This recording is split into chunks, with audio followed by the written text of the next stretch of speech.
adelante la doctora, la doctora Artemia. Deseo que la doctora Artemia, por favor, un aplauso para ella.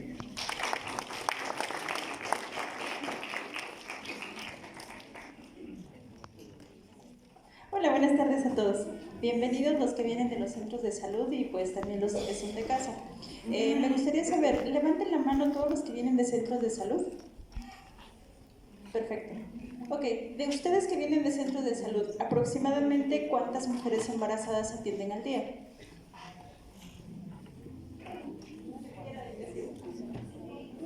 Cinco mujeres embarazadas, 7 mujeres. ¿Otro? ¿Y en promedio cuántas consultas tienen durante su labor? En la jornada al día. 6 consultas. ¿Y de esas 6 consultas, 5 son embarazadas? ¿Hay oportunidad de atender a pacientes embarazadas con diabetes? Claro, por supuesto. Cada día hay más mujeres jóvenes que padecen diabetes. Y eso si bien nos va, algunas, como decía en la mañana el doctor Guzmán, muchas de estas pacientes o muchos de los pacientes que padecen diabetes no saben que son diabéticos. Ya que están embarazadas, les hacemos sus estudios de laboratorio prenatales y salen con glucosas de 200 y dicen, es diabética, pero no lo sabía. Desafortunadamente muchas de estas pacientes van al médico ya que tienen 30 semanas de embarazo, ¿cierto? Muchas no tienen aún la cultura, la población mexicana, de acudir al médico antes del embarazo, y esto sería muy importante porque cambiaría muchas expectativas o muchos resultados perinatales. Bueno, hoy vamos a hablar sobre diabetes y embarazo. Voy a hacer mucho hincapié en ustedes que vienen de los centros de salud para diagnóstico de diabetes gestacional o diabetes y embarazo. Espero no hacerlos bolas porque son muchísimos números, pero bueno, mis objetivos principales van a ser estos. 1. Vamos a definir la diabetes. 2. Factores de riesgo para diabetes. 3. Incidencia de diabetes gestacional, diagnóstico y por supuesto tratamiento. No olvidar, después de que ya tuvieron a sus bebés, estas mujeres embarazadas que hicieron diabetes gestacional, hay que darles seguimiento. 60% de las pacientes que tuvieron diabetes gestacional van a quedar con diabetes tipo 2, o bien muchas de estas que no sabían que eran diabéticas se embarazaron, hicimos diagnóstico de diabetes gestacional, pero en realidad eran diabéticas tipo 2. Entonces, obviamente, al terminar el embarazo, 4 o 6 semanas después les hacemos nuevamente el test de clasificación y resulta que son diabéticas. Y les dicen, usted ya quedó diabética. Pero bueno, en realidad esta paciente ya era diabética desde antes del embarazo. Para hablar en cuestión de diabetes durante el embarazo, vamos a dividir en 2 grandes grupos que son diabetes gestacional y diabetes pregestacional. La ADA, en este año, cada año en enero sale el nuevo boletín de la ADA y este es el nuevo del 2019, donde nos va a definir la diabetes gestacional como es. Es una intolerancia al metabolismo de los hidratos de carbono que se reconoce por primera vez durante el embarazo. Esta definición había sido manejada por la ADA antes del 2017. 2018 y 2019 me dice esto. Es aquella diabetes que se reconoce por primera vez en el segundo y tercer trimestre de la gestación y que no fue diagnosticada previamente. Si yo tengo una paciente con diabetes y tengo la fortuna de verla en el primer trimestre del embarazo y le hago sus pruebas y sale con glucosas elevadas, esta diabetes o esta paciente la voy a clasificar en mi grupo de diabetes pregestacional. Pero si mi paciente está en el segundo o tercer trimestre de la gestación, llámese después de la semana 14, a esta paciente le hago las pruebas, sale con glucosas elevadas, que más tarde voy a mencionar cuáles son los límites de corte, la clasifico como diabetes gestacional. ¿Cuál es la importancia de saber si mi paciente es diabética gestacional o pregestacional? ¿Cuál creen ustedes? El desarrollo de complicaciones. ¿Okay? Esa es la importancia de saber uno u otro. ¿Cuál se me va a complicar más? La diabética pregestacional, porque muchas de estas pueden tener ya vasculopatía. La vasculopatía me va a llevar a mayor riesgo de defectos en el crecimiento fetal y preeclampsia. ¿Ok? Entonces, se ha visto que las diabéticas pregestacionales tienen mayor riesgo de desarrollar preeclampsia, y la preeclampsia sabemos que es una de las principales causas de muerte materna, seguida de la hemorragia, no porque la preeclampsia haya reducido, simplemente que la hemorragia ha superado los casos de preeclampsia. Ok, ¿Cuáles son los factores de riesgo? De todas mis pacientes que veo en la consulta externa, lo primero que tengo que identificar son los factores de riesgo. Partiendo de eso, sé que mi paciente se puede complicar con esto, con esto, con esto, con esto. ¿De acuerdo? ¿Cuál es el principal factor de riesgo para desarrollo de diabetes en el embarazo? El sobrepeso y la obesidad. Ese es el principal factor de riesgo. Desafortunadamente, cada día, en vez de disminuir, van incrementando los casos de sobrepeso y obesidad. En los niños, primer lugar de sobrepeso y obesidad. En los adultos, después de los 20 años, tenemos hasta el 71% de pacientes con sobrepeso y obesidad. Es muy alto este índice. El 90% de los pacientes que padecen diabetes en México tienen sobrepeso y obesidad. De las pacientes que ustedes ven, pacientes jóvenes, embarazadas y no embarazadas, más o menos ¿cuánto calculan ustedes que tengan de pacientes con sobrepeso y obesidad? ¿50%? Más del 50%. Por lo tanto, hace rato lo mencionaba el doctor Guzmán, decía, de los factores de riesgo para padecer diabetes tipo 2, sobrepeso, obesidad, antecedentes heredofamiliares y la raza. Por lo tanto, las pacientes que nosotros vemos en la consulta externa, todas las pacientes entran a alto riesgo para padecer diabetes. Y por lo tanto, a todas tengo que realizarles el test o las pruebas específicas para detección oportuna de diabetes. ¿Okay? Dos organizaciones grandes me mencionan cuáles son los principales factores de riesgo para el desarrollo de diabetes. La Organización Mundial de la Salud desde el 99 y el Instituto de Diabetes. Entonces aquí tenemos que la edad de más de 35 años es un factor de riesgo. Pero bueno, estos ya son muy viejitos las publicaciones. Actualmente se ha visto que hay casos de pacientes más jóvenes y padecen diabetes. Entonces esto ya como que lo elimino, considerando hace rato que les decía, pacientes con la raza, la obesidad, antecedentes heredofamiliares, pues altamente, factores altos para padecer diabetes. Índice de masa corporal por arriba de 30, antecedente familiar de diabetes. Si yo encuentro glucosuria en el primer trimestre del embarazo, se relaciona hasta 8 veces el riesgo de padecer diabetes en el embarazo. Antecedente de fetos macrosómicos, antecedente de diabetes gestacional, 50 veces más el riesgo de padecer diabetes en el nuevo embarazo. Buscar intencionadamente estos factores de riesgo. Si mi paciente le preguntas, ¿cuánto pesó su bebé anterior? 4 kilos 500 gramos. Y nació re bonito. Ajá. Y tuvo diagnóstico de diabetes y les dice a la señora, no me dijeron. Esa paciente seguramente hizo diabetes gestacional, pero no fue diagnosticada. Diferentes grupos me mencionan, prácticamente son los mismos factores de riesgo, los que ya les mencionaba. ¿Cuál es la incidencia de diabetes gestacional? Vean los datos tan alarmantes. La incidencia de diabetes gestacional va a estar determinada por la población que estudiamos, el lugar donde lo estamos estudiando y los criterios que utilicemos. Si nosotros utilizamos algunos criterios, vamos a tener, y de acuerdo a la población, no un 5 o un 6%, pero en nuestra población, de acuerdo a los nuevos criterios propuestos por la ADA, tenemos hasta un 15 a 20% de incidencia de diabetes. Por lo tanto, ustedes en su centro de salud, si tuvieran 100 mujeres embarazadas al mes, ¿cuántas de estas tendrían diabetes? 15 a 20. No estamos diagnosticando oportunamente a las pacientes con diabetes. Les digo esto porque ustedes son el primer contacto que tienen con las pacientes. A nosotros muchas de estas pacientes nos llegan ya nada más para la atención del parto. Y de repente tenemos trabajo de parto que no evoluciona, que no desciende el bebé y resulta que este bebé pesa 4 kilos. Le tomamos sus glucosas y están en 180, entonces es una paciente que perdimos la oportunidad de hacer un diagnóstico oportuno. Pero eso no es lo peor. Lo peor es que a este bebé lo estamos condenando a enfermedad cardiovascular prematura, ¿sale? Porque desde el útero tenemos algo que se llama programación fetal.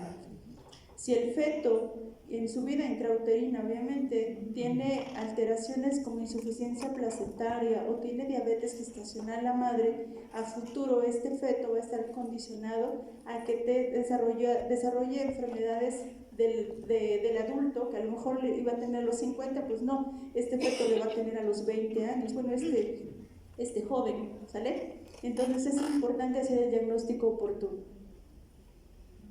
Estos son los diferentes criterios que se han utilizado.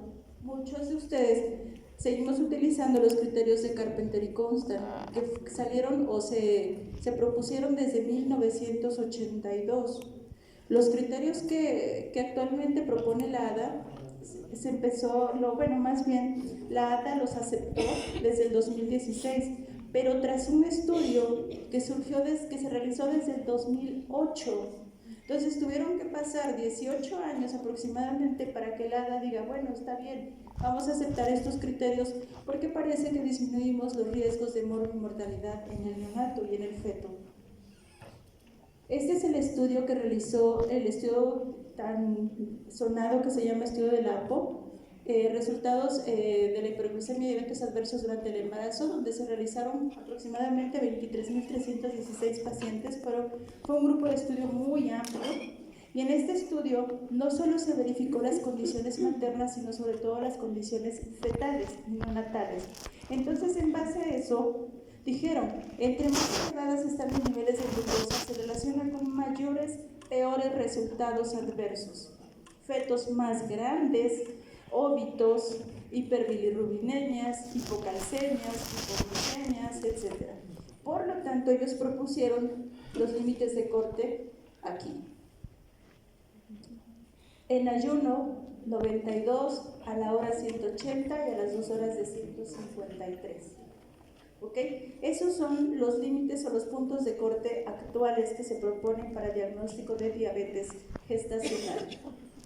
Entonces, esto quiero que lo lleven a casa ustedes de primer nivel, es bien importante, o sea, no porque lo digo yo, no porque lo dice el doctor Guzmán, que hay que hacer diagnóstico de diabetes gestacional, lo dice la norma oficial mexicana.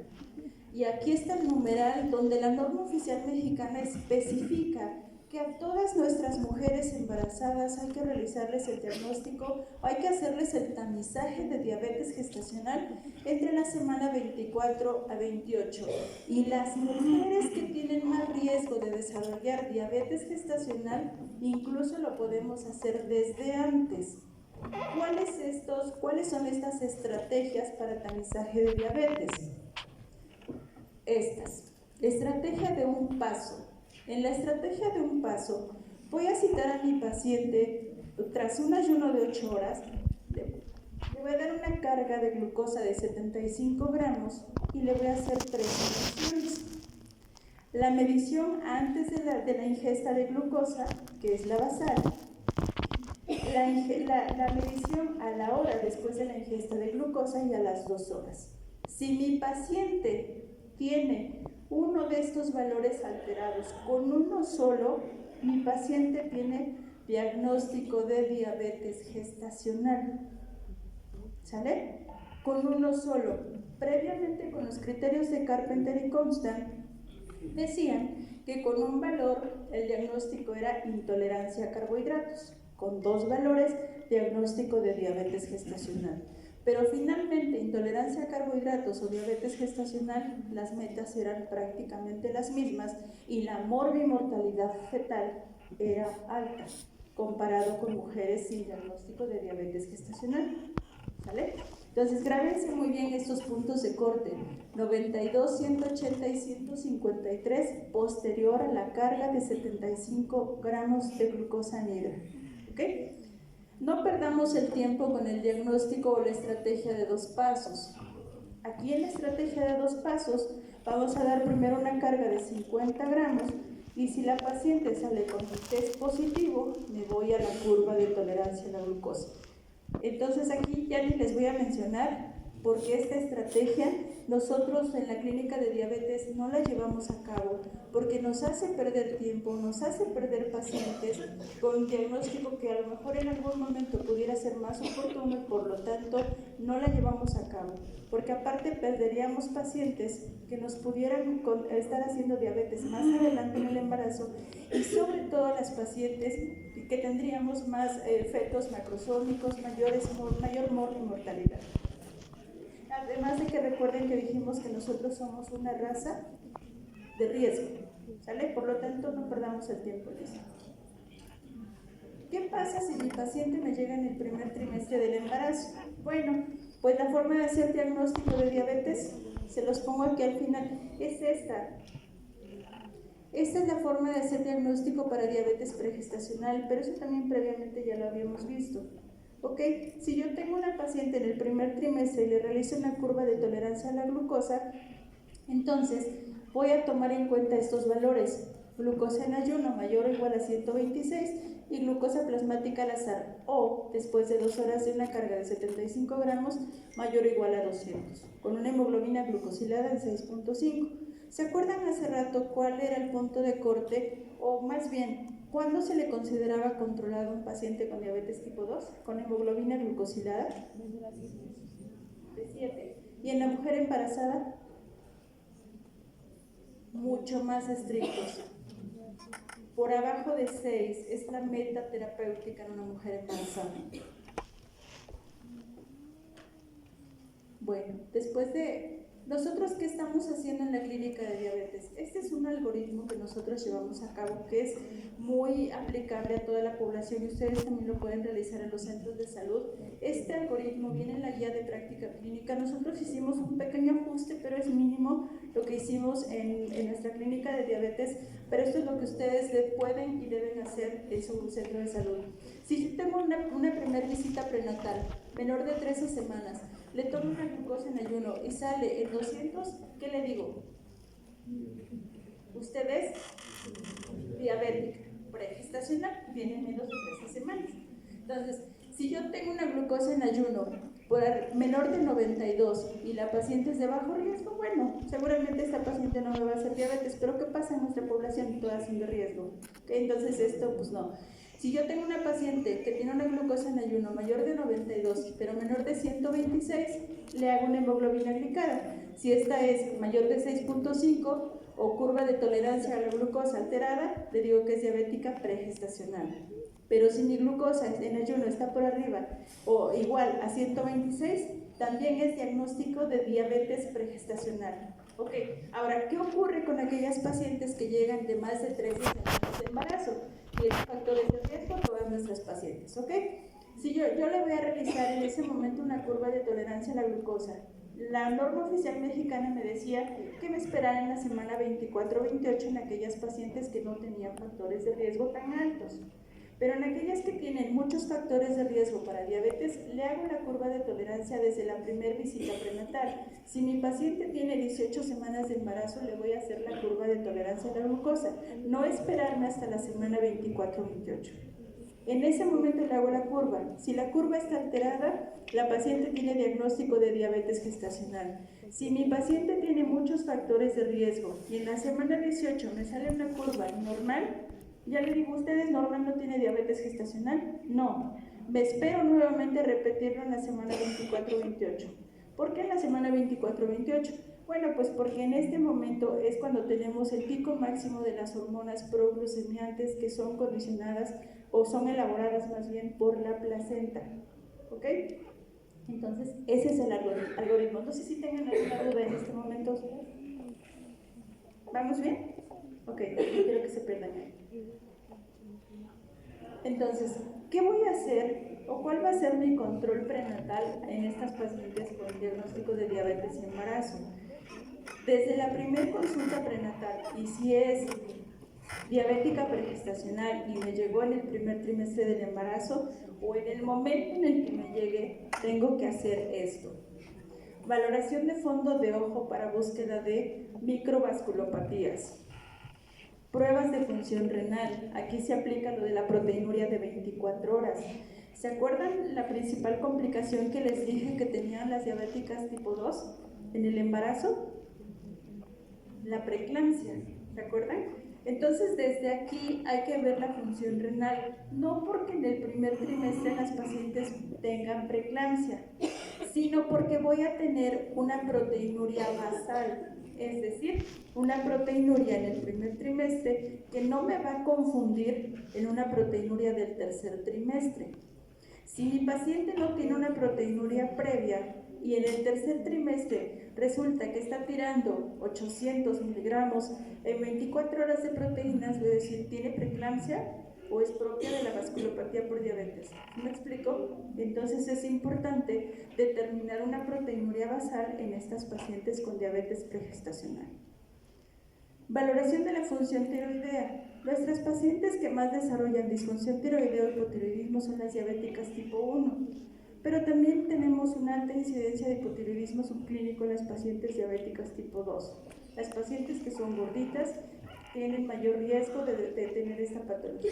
Y por supuesto, el hipotiroidismo durante el embarazo también incrementa la mortalidad. Un hipotiroidismo descontrolado se ha relacionado con mayor riesgo de hemorragia y de preeclampsia durante el embarazo.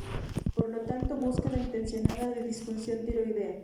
Electrocardiograma en pacientes con diabetes pregestacional e hipertensión crónica, ¿okay? Por riesgo de cardiopatía. Esto es para la madre, pero ¿qué hacer con el feto? Es importantísimo en las pacientes que tienen diabetes realizar una ecografía temprana entre la semana 11-14 o 11-13.6. ¿Por qué es importante? Al final del embarazo, nosotros ya no vamos a determinar la edad gestacional por ultrasonido, simplemente vamos a ver el crecimiento fetal. Y para datar adecuadamente la edad gestacional, este es el ultrasonido de elección para saber qué edad gestacional tiene mi paciente. Porque si mi paciente yo la recibo en el tercer trimestre del embarazo, llámese 35 semanas, y mi paciente le hago un ultrasonido y me da para 40 semanas, digo, no, pues ya ese término lo saco. ¿Será? Mi paciente va a salir prematuro y con disfunción, con distrés respiratorio, porque las pacientes con diabetes tienden a tener una curva de crecimiento fetal más alta por la hiperglucemia y por el hiperinsulinismo. Y entonces también aparte, las pacientes con diabetes no maduran adecuadamente la función pulmonar que las pacientes sanas. Y entonces estoy sacando un bebé prematuro con altas posibilidades de mortalidad y de morbilidad más alta, ¿de acuerdo? Por lo tanto, un ultrasonido del primer trimestre me va a ayudar muchísimo para conocer la edad gestacional y para tomar una conducta adecuada en estas pacientes. Este es el tamizaje que realizamos cuando tenemos oportunidad de ver a estas pacientes, porque no siempre podemos ver a las pacientes desde el primer trimestre. Tamizaje de cromosomopatías, longitud de cauda, tamizaje de cromosomopatías, hueso nasal, translucencia nucal, regurgitación tricúspide, ductus venoso y arteria uterina. Arteria uterina es importante verla en el primer trimestre, pues porque esta me va a determinar qué riesgo tiene de desarrollar o no desarrollar preeclampsia. Si tiene alto riesgo de desarrollar preeclampsia, disminuir el riesgo mediante el uso de aspirina. Si yo tengo una paciente, bueno, ustedes en los centros de salud, a todas sus pacientes diabéticas jóvenes, mídenles la hemoglobina glucosilada. En base al resultado de la hemoglobina glucosilada en el primer trimestre o previo al embarazo, voy a saber qué riesgo tiene mi bebé de desarrollar defectos congénitos. Entre más elevada esté la hemoglobina glucosilada, mayor posibilidad tiene de malformaciones. En la consulta diaria, cuando les digo a la paciente, vamos a iniciar el uso de insulina, me dicen, es que la insulina le va a hacer daño a mi bebé. No, lo que le hace daño al bebé es la diabetes. Si vemos, entre mayor descontrol de diabetes, mayor riesgo de malformaciones. O dicen, es que mi bebé tuvo un defecto en el corazón porque utilicé metformina durante mi embarazo. ¿Será? No. Lo que hizo que el bebé tuviera malformaciones congénitas a nivel cardíaco, sistema nervioso central o displasias esqueléticas fue la glucosa tan elevada. ¿Cómo voy a saber este riesgo? Pues en base a la hemoglobina glucosilada. Entre más, miren, por ejemplo, si tenemos una paciente con una hemoglobina glicada de 10, tenemos 14 veces más riesgo de tener un feto malformado. Y honestamente, dentro de mi experiencia aquí en el hospital, muchas pacientes que hemos tenido del primer trimestre del embarazo nos han llegado con hemoglobinas glicadas de 10, de 12. Entonces esto para nosotros es muy alarmante, porque esto se relaciona con defectos congénitos. Segundo trimestre, ecografía estructural. Como sabemos, la diabetes es malformativa, entonces hay que ver que este bebé se haya formado bien. Ecografía estructural entre la semana 18 a la semana 24, podemos realizar este tipo de tamizaje estructural para ver corazón, sistema nervioso central, columna vertebral. Son los principales órganos que se ven afectados por la diabetes. Dentro del corazón, las principales malformaciones que condicionan la diabetes son comunicaciones interventriculares. Tratamiento. El tratamiento. Cuando vienen las pacientes y les pregunto, ¿con qué se está controlando la diabetes? Lo primero que me contestan es, si tienen insulina y metformina, con la insulina. Y dejan de lado la alimentación. Cuando sabemos que con la alimentación las pacientes se pueden controlar hasta en un 80-90% sin uso de tratamiento farmacológico, únicamente con una alimentación adecuada. Pero bueno, otro punto importante que también olvidan las pacientes es la corresponsabilidad y el hacerse ellas, o sea, que ellas tomen en cuenta su enfermedad y que ellas sean responsables de su enfermedad. No hay empoderamiento de estas pacientes. Cuando logramos un empoderamiento en una de las pacientes con diabetes y embarazo, créanme que es totalmente diferente el control, no nos cuesta nada. Pero cuando la paciente nada más entra por acá y ya sale por acá con mis residentes, olvídenlo. Sí, estamos felices, ¿vale? Entonces, involucrar a la paciente y a la familia es importante. Para el control prenatal de estas pacientes sugiero que sean acompañadas por su pareja o por algún familiar, porque de lo contrario, como decía hace rato la licenciada Dana, le dicen, no tome refresco, pero el familiar está tomando refresco. Ay, cómete un taquito, no te pasa nada. Entonces, todas esas cosas se van sumando y nos llevan a un descontrol durante el embarazo. Cambios en el estilo de vida, y si llega a ser necesario el uso del tratamiento farmacológico, la insulina es el medicamento de primera línea, puesto que no cruza la barrera placentaria. Entonces, de la terapia médica nutricional, 80-90% de las pacientes se van a controlar únicamente con una alimentación adecuada. Hay diferentes fórmulas para hacer el cálculo de la dieta, pero bueno, nosotros podemos utilizar esta de acuerdo al IMC gestacional para hacer el ajuste de la ganancia de peso normal y posteriormente hacer, esto viene en la guía de práctica clínica, esto lo tienen al alcance todos ustedes, denle una checadita por favor, ahí viene más o menos a cuánto le corresponde cada paciente de dieta y ya para hacer los cálculos de cuánto debe de comer cada paciente, por favor, mándelos con nutrición. Ni yo misma sé hacer los equivalentes, ¿sale? Entonces, para eso tenemos el apoyo de nuestro nutriólogo. Diferentes fórmulas, como les decía, para hacer los cálculos. Esta fórmula la puse aquí porque el requerimiento durante el embarazo cambia. ¿Por qué? Pues porque hay requerimiento calórico fetal. Para el segundo trimestre debemos incrementar 300 kilocalorías. Si es un embarazo gemelar, 450 kilocalorías a partir del segundo trimestre, que corresponde al gasto energético fetal. Para un adecuado crecimiento, la distribución de los diferentes macronutrientes de acuerdo a las guías, nuestra guía de práctica clínica dice que son estos. Como se dan cuenta, no es restricción de carbohidratos. En las pacientes con diabetes no vamos a hacer restricción total de carbohidratos, ¿de acuerdo? ¿Por qué? Pues porque la glucosa es el macronutriente de elección para el crecimiento fetal. Si nosotros quitamos glucosa durante el embarazo, ¿qué va a ocurrir? ¿Va a crecer nuestro feto? No, nos vamos a ir al otro extremo.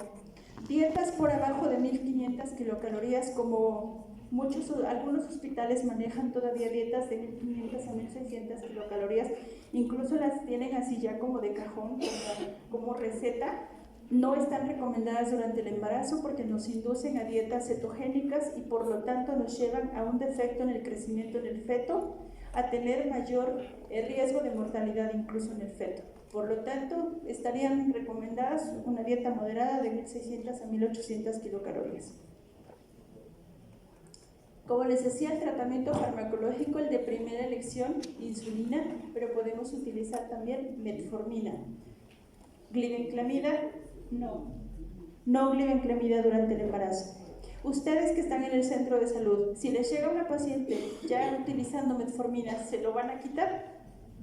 No. Es que les pregunto esto porque he tenido muchas pacientes que llegan y resulta que su médico del centro de salud les dijo que ya no se aplique, que ya no se tomen la metformina, y algunos otros que ya no se apliquen incluso la insulina. Entonces, por favor, no retirar estos medicamentos. Pero, ¿qué pasa si ustedes tienen que les llega una paciente de primera vez y que llega con insulina Lispro? ¿Qué van a hacer? ¿La quitan, la dejan? ¿Qué hacen? O con insulina glargina.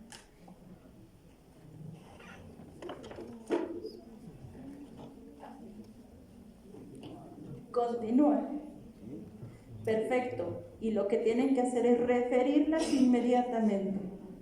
¿Sale? En este momento que ustedes están mirando a esta paciente con diabetes y embarazo, que usa insulina o utiliza metformina, refiéranlas inmediatamente. Continúen el tratamiento y nosotros aquí nos hacemos cargo de esta paciente para hacerle los ajustes. Eso es lo que tienen que hacer. Entonces, dentro del uso de insulinas, aquí rápido me voy a ir porque más tarde vamos a hablar sobre insulinas, pero nada más para los que trabajamos en hospital. Cuando nosotros hacemos ajuste con insulinas, o incluso ustedes cuando se las contrarreferimos ya con insulina, la insulina NPH y la insulina regular, que son las que usamos, las insulinas humanas, voy a hablarles también de análogos de insulinas, pero cuando nosotros usamos insulina humana durante el embarazo, la NPH se aplica cada 12 horas, no tiene que ir relacionada con los alimentos. La insulina regular sí tiene que ir relacionada con los alimentos por el mecanismo de acción. Tenemos aquí que la insulina NPH, aquí tenemos que empieza a actuar de 1 a 3 horas con un pico de 5 a 7, pero duración de 3 a 18 horas. Entonces, aquí tenemos la insulina rápida o regular, mal llamada rápida, la insulina regular que empieza a actuar de 30 a 60 minutos con pico máximo de 2 a 4 horas. Por lo tanto, con el uso de insulina rápida o insulina regular, estamos tratando los picos de hiperglucemia postprandial. Los picos de hiperglucemia postprandial es importantísimo que los tratemos y que evitemos estos picos porque incrementa el peso fetal. ¿Sale? Entonces, si incrementamos no solo el peso fetal, incrementamos un montón de morbilidad en el feto. ¿Ok? Entonces, si yo tengo a mi paciente con insulina NPH e insulina regular, por supuesto que debemos de continuar con ese tratamiento. Si mi paciente tiene insulina glargina o insulina Lispro, la mando a segundo nivel y allá sabrán qué hacer. Si le continuamos con los análogos o lo cambiamos a insulinas humanas, pero nosotros hacemos la conversión. Esto es el uso de insulinas que viene también en nuestra guía de práctica clínica sobre cómo utilizar, cómo hacer los cálculos de insulina. No me voy a detener mucho en esto. Esto es un taller que nosotros se los damos a nuestros residentes, pero el cálculo de insulina de la dosis total, 2/3 en la mañana, 1/3 en la noche, es lo que nos dice la guía de práctica clínica, y vamos haciendo los diferentes ajustes. Nosotros en el hospital utilizamos nuestro esquema basal-bolo, iniciamos insulina de 0.3 a 0.5 unidades por kilo de peso, o si utilizamos monoterapia con NPH de 0.1 a 0.2 unidades por kilo por día. Casi no utilizamos monoterapia. La mayoría de nuestros pacientes están con insulina basal-bolo. Les va mucho mejor. ¿Por qué lo hacemos? Porque nosotros tenemos el monitoreo tanto de glucosa pre como de glucosa post, tanto de desayuno, comida y cena. Casi todas nuestras pacientes hacen hiperglucemias postprandiales por el mismo efecto del embarazo de la resistencia a la insulina. Por lo tanto, nuestras pacientes, la mayoría están con esquema basal-bolo y les va muy bien. Ahora, hablando en relación a varios estudios que hay en relación al uso de insulina versus metformina, insulina versus glibenclamida, etc., lo único que les puedo decir, para resumir todos estos estudios, es que la metformina se puede utilizar durante el embarazo, no más de 2 gramos al día, pero el uso de metformina versus insulina se ha visto que hay una diferencia ligeramente en el peso fetal, donde el peso fetal hay como disminución en el uso de metformina en relación al uso de insulina, sin mayor efecto de la hipoglucemia. No hay diferencia en la hipoglucemia neonatal, solamente en el peso y en el peso de la madre. También parece que hay un ligero incremento en el riesgo de nacimiento pretérmino en pacientes que utilizaron metformina versus insulina. ¿Okay? La metformina sí cruza la barrera placentaria, la insulina no cruza la barrera placentaria. Otro estudio de glibenclamida, metformina versus insulina, pues en este vemos que hasta un 70% de gliburida puede aparecer en la sangre de cordón umbilical. Por lo tanto, el uso de gliburida está asociado con mayor riesgo de hipoglucemia neonatal. Por lo tanto, nosotros no utilizamos gliburida.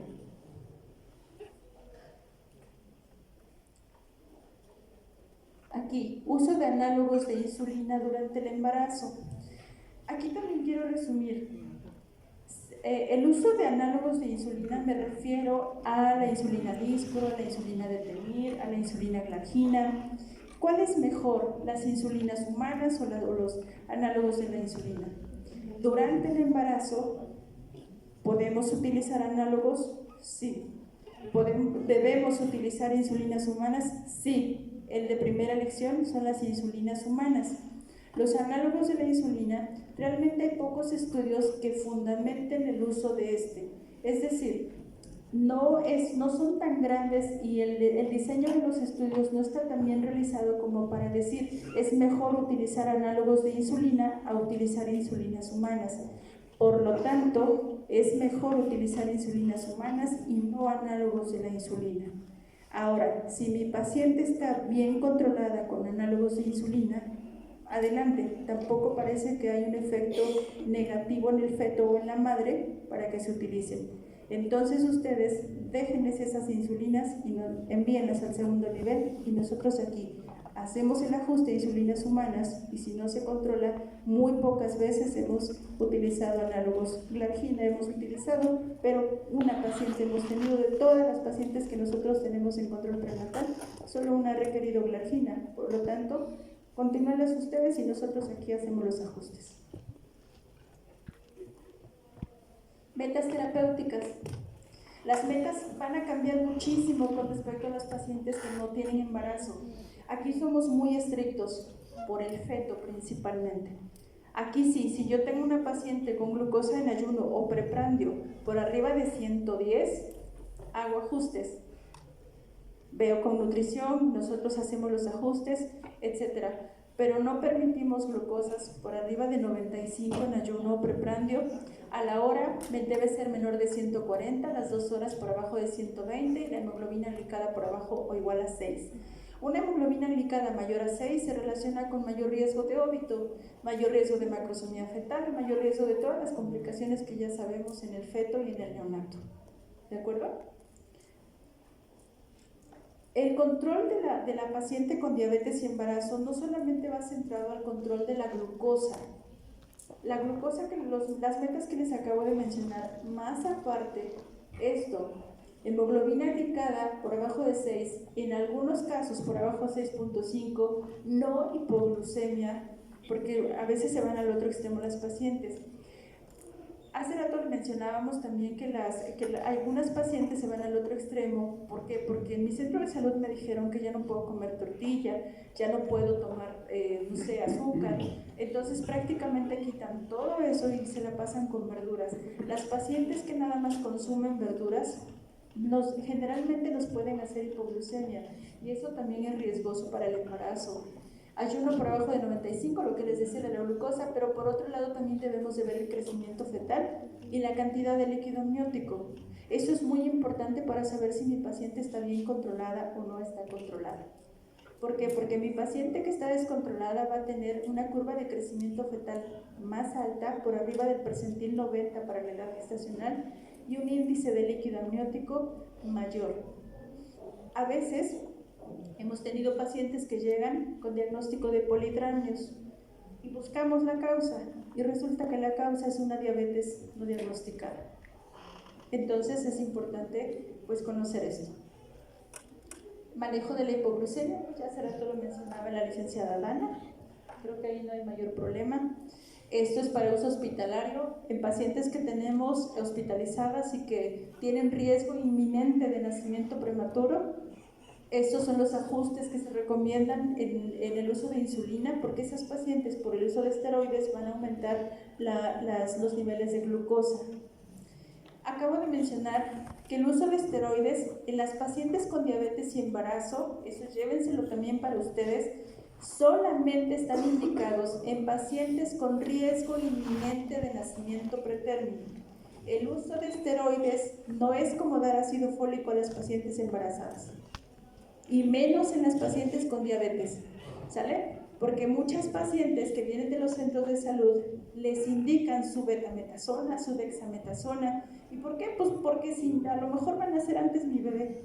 No, solamente tiene su indicación precisa y sobre todo en pacientes con diabetes. ¿Por qué? Pues porque descontrolan mucho los niveles de glucosa y pueden inducir a un óbito. Esto es para el manejo de pacientes durante el trabajo de parto. Esto es el monitoreo que nosotros recomendamos. Si ustedes lo realizan en sus pacientes con diabetes tipo 2, también les va a funcionar muy bien.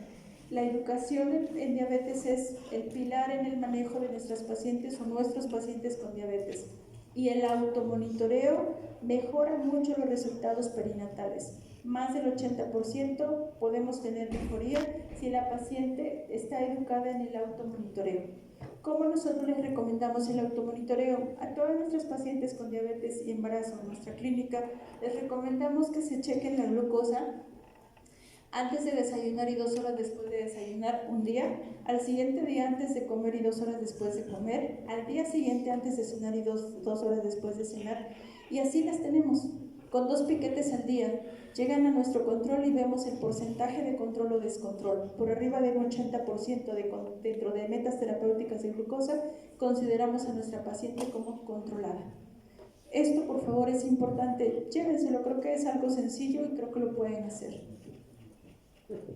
Vía de nacimiento, parto vaginal versus cesárea. No todas las pacientes con diabetes tienen que terminar forzosamente en cesárea, puede ser parto. ¿Vale? Hay condiciones específicas que son indicaciones específicas para cesárea, pero no la diabetes es indicación de cesárea. También esto, si tu paciente tiene diagnóstico de diabetes tipo 2, es decir, diabetes pregestacional, en tu centro de salud no le digas que va para cesárea, porque puede ser parto, o sea, no hay contraindicación, son indicaciones precisas para cesárea. Por lo tanto, a la paciente que va con diabetes, no, o sea, la diabetes por sí sola no es indicación de cesárea. Reclasificación. Entre la semana 4 y la semana 8 después del embarazo hay que hacer una reclasificación.